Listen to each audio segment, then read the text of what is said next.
Fala pessoal, acabei aqui minha sessão de estudos português e matemática e aí eu só quis gravar isso daqui porque me veio na cabeça o seguinte: você pode estar com a dúvida no lance da escrita ativa ou no lance de o que eu faço para saber se eu tenho realmente aquele conteúdo dentro da cabeça. Então o que eu estava estudando aqui? Eu estava estudando, estava revisando aquele início do português, onde eles falam sobre as sílabas e blá blá blá. Aí eu peguei um vídeo com a revisão geral, e aí ela me começou a falar do conteúdo, aí eu fiz aqui a minha anotação, né? Tá vendo?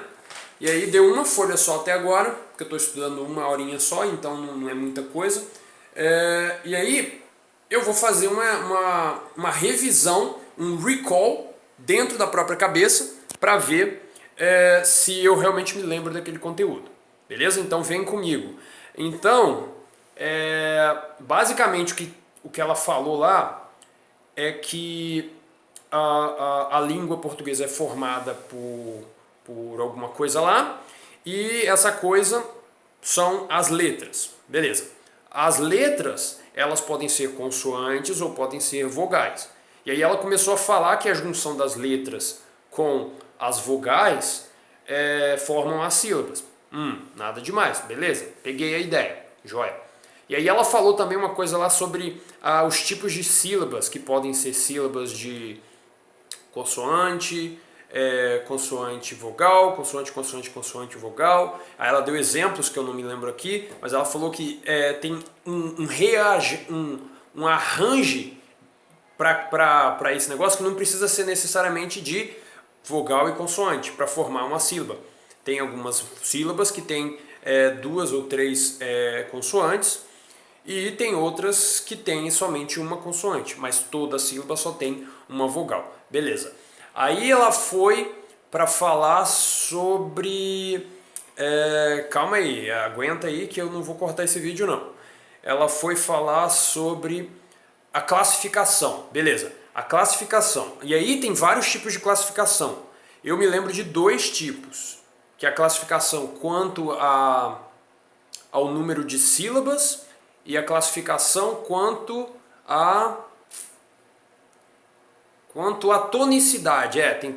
Tem sílabas que são tônicas, tem sílabas que são átonas. As tônicas são aquelas mais fortes que você percebe quando você lê que tem uma força na pronúncia. Ela disse que em todo o idioma, no aprendizado de idioma, existe uma certa escala de timbre que vai depender da pronúncia daquela frase. E aí, dependendo do que a pessoa falar, você vai entender bem isso daí.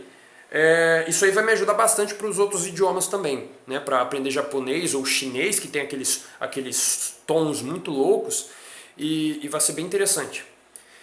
E aí, o que ela falou? Classificação quanto ao número de sílabas. Beleza. Então, podem ser monossílabas, dissílabas, trissílabas e polissílabas, né? 4 ou mais polissílabas. Se tiver 5, polissílaba também. Beleza.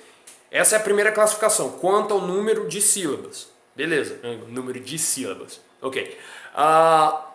Quanto ao número quanto à tonicidade. Quanto à tonicidade, o que ela falou foi que ela pode ser oxítona, paroxítona.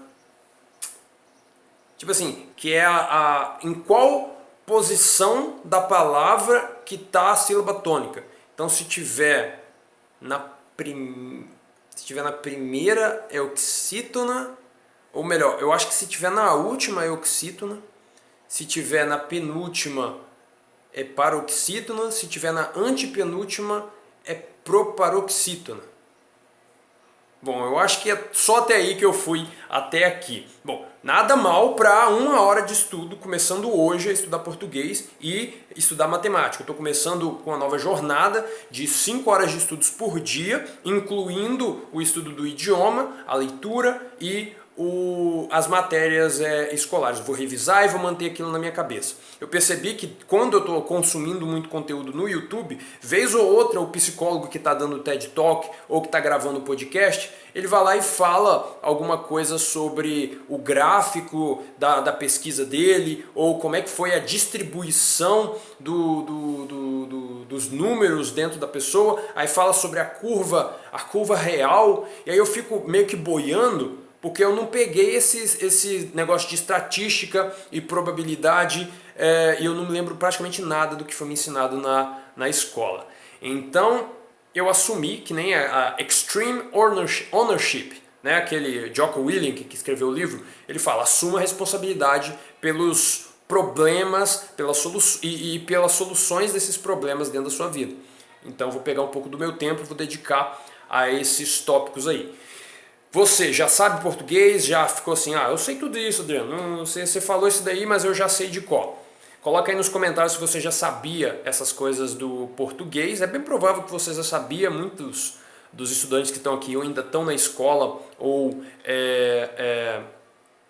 já saíram lá, estão estudando para concurso. Mas olha só uma coisa interessante. Eu estava lendo sobre como aprender português, né, na internet, e aí eu achei um blog lá bem interessante onde um cara falava que a maioria das pessoas que se formam, parece que o nível de proficiência em português dentro dos falantes, dentro dos brasileiros, são menos de 8% de proficiência.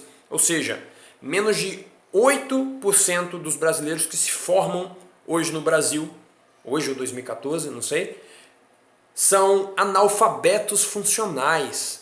Olha que interessante, você se forma e você não sabe nem ler direito. E aí por isso que o brasileiro lê menos de 2 livros por ano, o brasileiro médio. Muita gente aí lê bem mais, mas vamos levantar isso daí, gente. Começa a ler livro que tem um maluco, começa a consumir conteúdo, começa a recomendar isso, começa a fazer desafios nos seus perfis do Facebook. Lendo um livro por semana, eu aprendi isso com o livro. Por quê? E agora pegando um argumento que eu vi recentemente do Jordan B. Peterson. As pessoas costumam pensar que elas não são importantes, porque quando você começa a avaliar que você é uma pessoa dentro de 7 bilhões, em um planeta dentro... 14 planetas? Dentro de um sistema solar, dentro de milhares de sistemas solares, dentro de uma galáxia, dentro de bilhares de galáxias, você começa a pensar que você não tem muita importância.